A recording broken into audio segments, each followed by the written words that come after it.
Strewn with old motels, marooned cars, and broken dreams, here, the Mother Road has become America's ghost road. Hey, you go through St. Louis, Joplin, Missouri, Oklahoma City looks mighty pretty, you'll see. Amarillo, Gallup, New Mexico, Flagstaff, Arizona, don't forget Winona, Kingwood, Boston City. Chevrolet, very best buy in USA.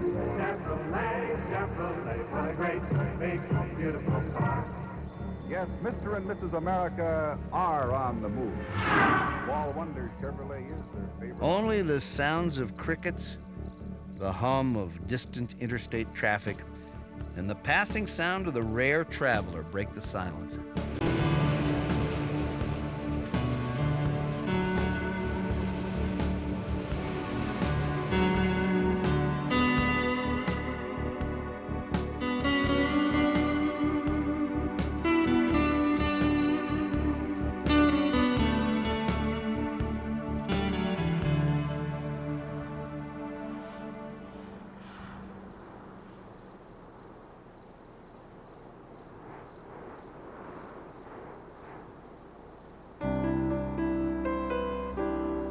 With dozens of salvage yards and more junked out jalopies per capita than anywhere in America, Joplin may rightly be called the junkyard capital of the world.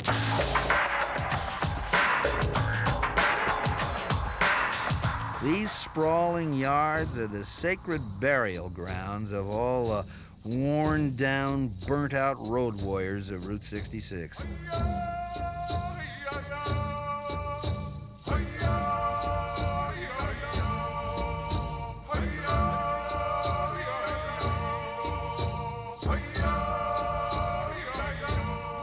One guy started in Joplin, and then, he built one salvage yard, sold it to the guys that worked for him, went right next door and built another one. So really, all the salvage yards in Joplin are due to one or two operations.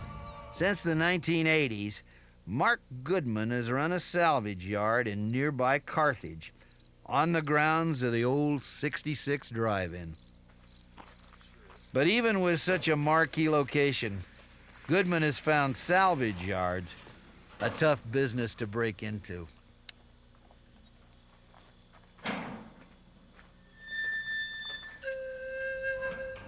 Whenever we first started back in the early 80s, people could work on their own cars, and you'd sell almost every piece off a vehicle. Now, in the 90s, the cars have become so complicated, the average person can't work on them.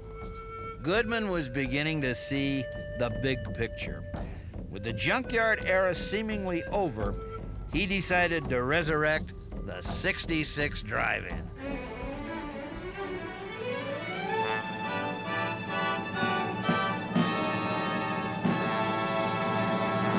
We just thought it was a good time to change. Originally, there were 6 66 drive-ins along the route. A lot of them have fallen to Kmart, Walmart syndrome, where they go in and buy the property. The major reason that the drive-ins were going out is because they were built in the 40s and 50s around the outskirts of the cities, and the cities have grown to where the land has become more valuable than, operating as a theater. The last one to get tore down was back in '95 in St. Louis, so we have the last one. This is the last one with 66 in its name. There's so much interest in Route 66 that we just decided to, refurbish the theater. It's the last one, and really I'm about to starve to death. That's the reason why we're doing it. I need to make some money. Drive away your worries and cares at this drive-in theater, where you will see the finest motion pictures of all time, soon to be released. Well practiced with Pintos and pickups, Mark Goodman is out to salvage a part of America. And now, on with the show.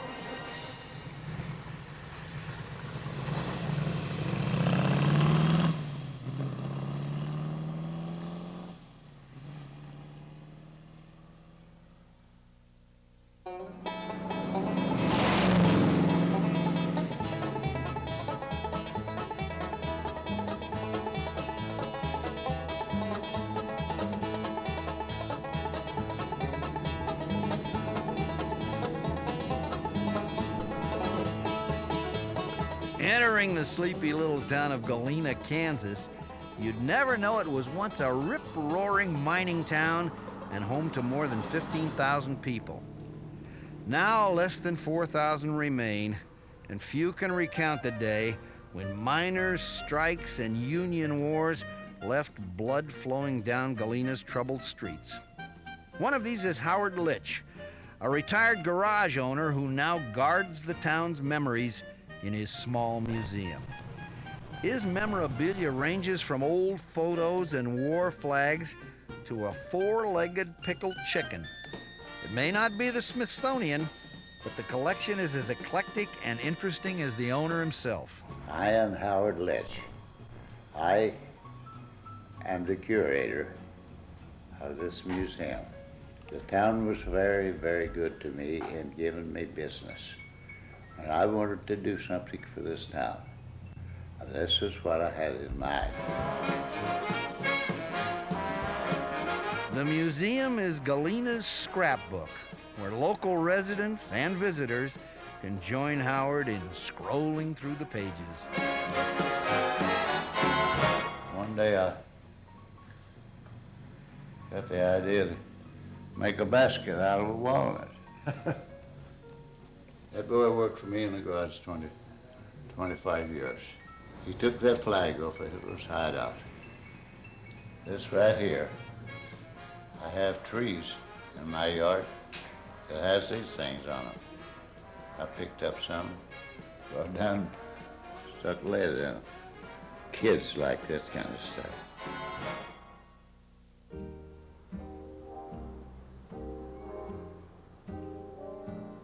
Howard was born in Galena July 17th, 1907.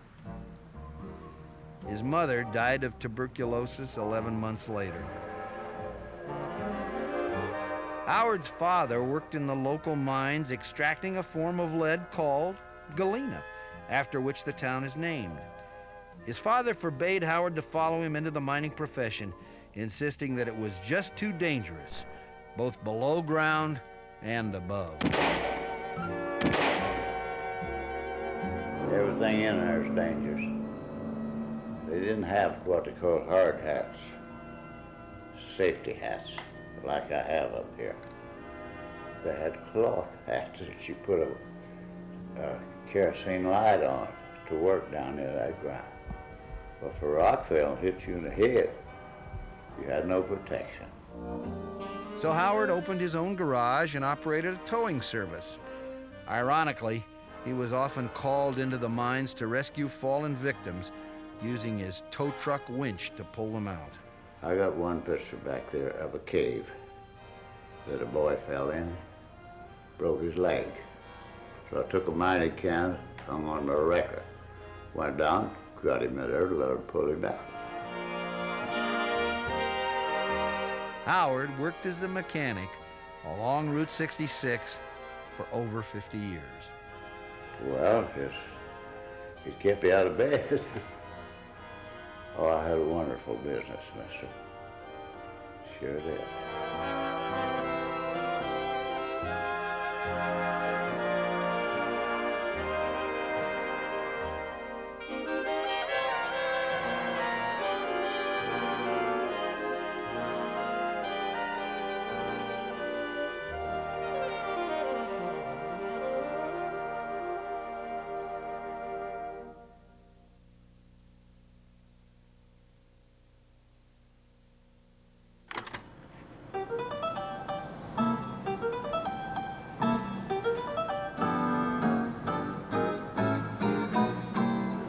Route 66 came into Kansas just west of Joplin into Galena, and then it wound through the downtown and then came on between Riverton and Galena, another 3 miles into Riverton. Eisler Brothers is one of the few stores that can still call itself general.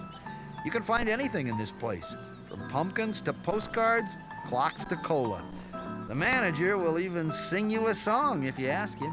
If you ever plan to motor west, travel my way, take the highway, that's the best. So I'm Scott Nelson, and I manage this store. It's Eisler Brothers, and it's been here on Route 66 actually since 1925.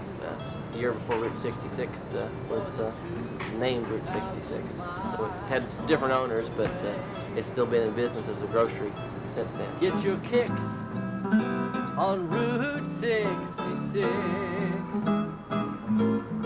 This is a real working general store, and the fact that it's still doing what it did 70 years ago. You know, we still sell general merchandise and your grocery items, you know, different items that you might not find a lot of places or at convenience type stores. We've got those here. Route 66 cologne, you know, it's, you know, good idea. Anyway, we've got some of it. I think had 6 bottles, have 4, sold 2 the last 4 years, I think. You know, but this probably is the most talked about, but least purchased item. Folks from Kansas City on television thought it might smell like roadkill, but I don't know. $10. Here's a new thing that's coming in, gold-plated, I think whatever it is. Well, it's probably not real gold, but it's pretty nice looking. You know, so different people have different tastes, you know. 13.2 miles is what Kansas has to offer in Route 66, and you know, we think it's pretty special. Hope everyone else does too. Well, I'll tell you one thing, there's not many highways that have songs written about them. I've heard at least 30 or 40 versions of it. There's a Perry Como version, which is just excellent. I think the one that I sing is the Nat King Cole version that has the music that sounds like what he was singing. Get your kicks on Route 66. $49. Got it on sale at Sears.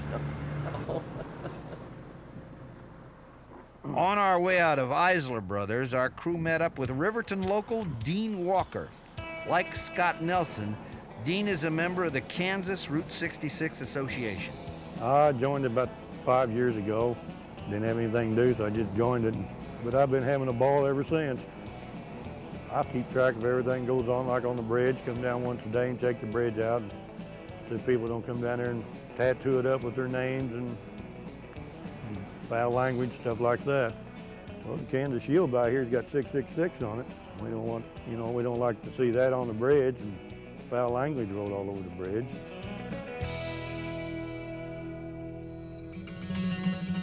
Well, it was nicknamed Graffiti Bridge, and the real name is Rainbow Curve Bridge, last remaining Marsh Arc Bridge on Kansas Route 66. Put here in 1923, so we decided to take a vote, and we voted on it. We decided to clean it up. The guys come down here and high pressure washed all the paint off of it. They repainted it up with white paint, then they put the regular bridge paint on it, then the sealer on top of it.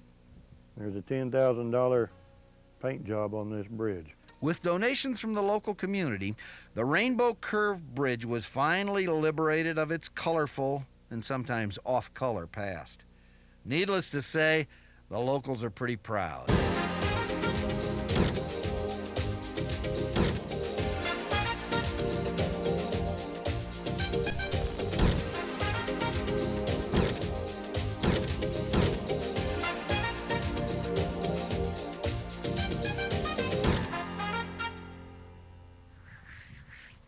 We found the easiest way of painting this thing is, I went up this crazy thing already. Footprints all over.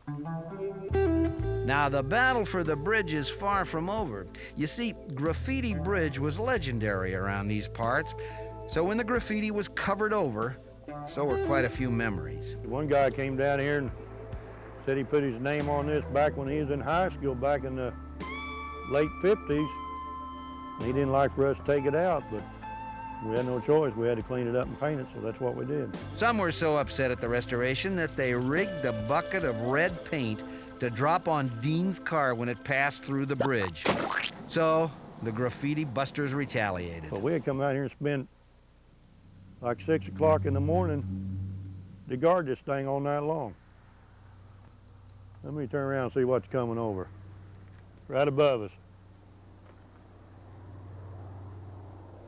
That's B-25, a World War II bomber.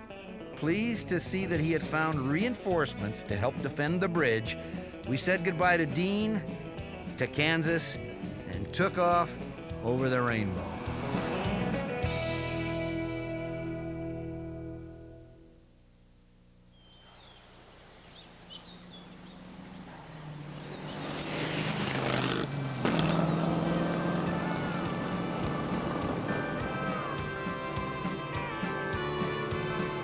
After the brief jaunt through Kansas, we entered Oklahoma, eager to see the scenery and wildlife of Native America.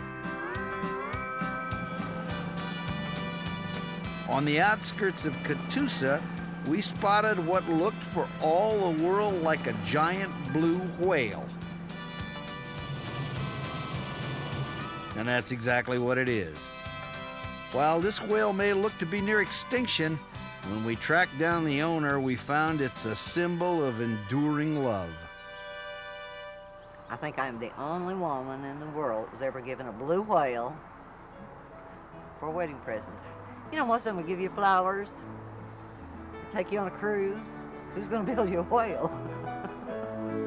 My husband, Hugh Davis, built the whale. He didn't do the welding, but he did everything else but the welding. Everyone wanted to say, what color are you going to paint the whale? And sometimes people wanted, oh, why don't you paint it like a killer whale, which would be black and white. And I said, I don't like the word kill at all. No, let's make him a happy whale. He's a blue whale. So we painted him blue. With a pleasant disposition and prime location, the Blue Whale became a popular swimming hole for locals and tourists alike. From the time we opened until we closed, we had 3 generations of the same families that would come. Oh, you can talk to any of these grown men now. Oh, I went to the Blue Whale. I swam off the Blue Whale. They all remember. You hear these little kids, 7 years old. I remember when I used to go to the Blue Whale. Well, they didn't go to the Blue Whale. They're telling daddy's stories, you know. And they just want to be such a part of it. But he's a very famous old blue whale, and we love him. Everybody loves him. Yes, you can bet. Everyone in Catoosa wants to save the whale.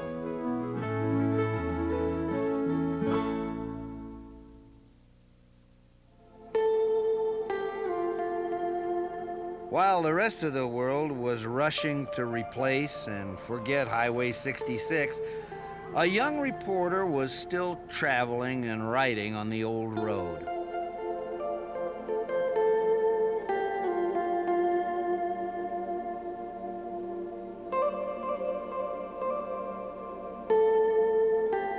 In 1990, his chronicles of Route 66 breathed new life into a dying highway and became known as the Bible of the Mother Road.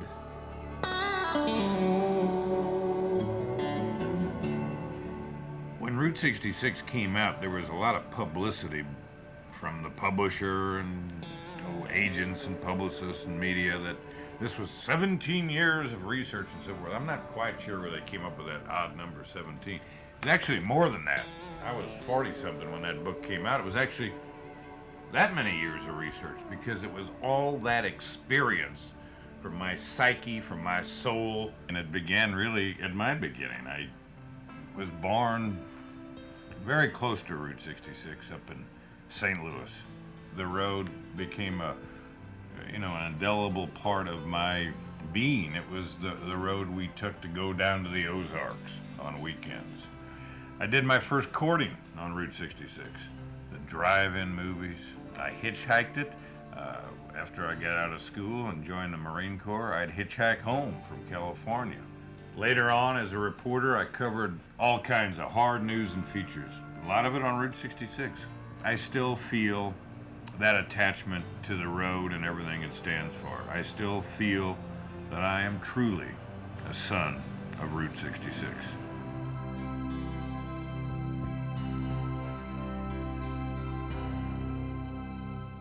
I just got damn tired of people talking about the road being gone. And not just that old tattered and varicose asphalt and concrete. More importantly, those people along the road. The people that are still out there today, slinging hash, making up beds, pumping gas, frying eggs, grease monkeys, waitresses, that whole crew. They're still out there, a good many of them. And it became very, very clear to me that that book must happen. And it unabashedly is a love letter to the highway and to the people who are still out there.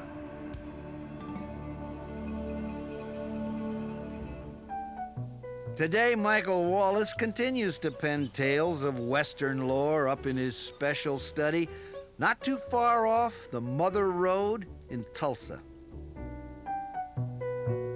I knew I had to have, as Mr. Hemingway always advised, a good, clean, well-lit place to work.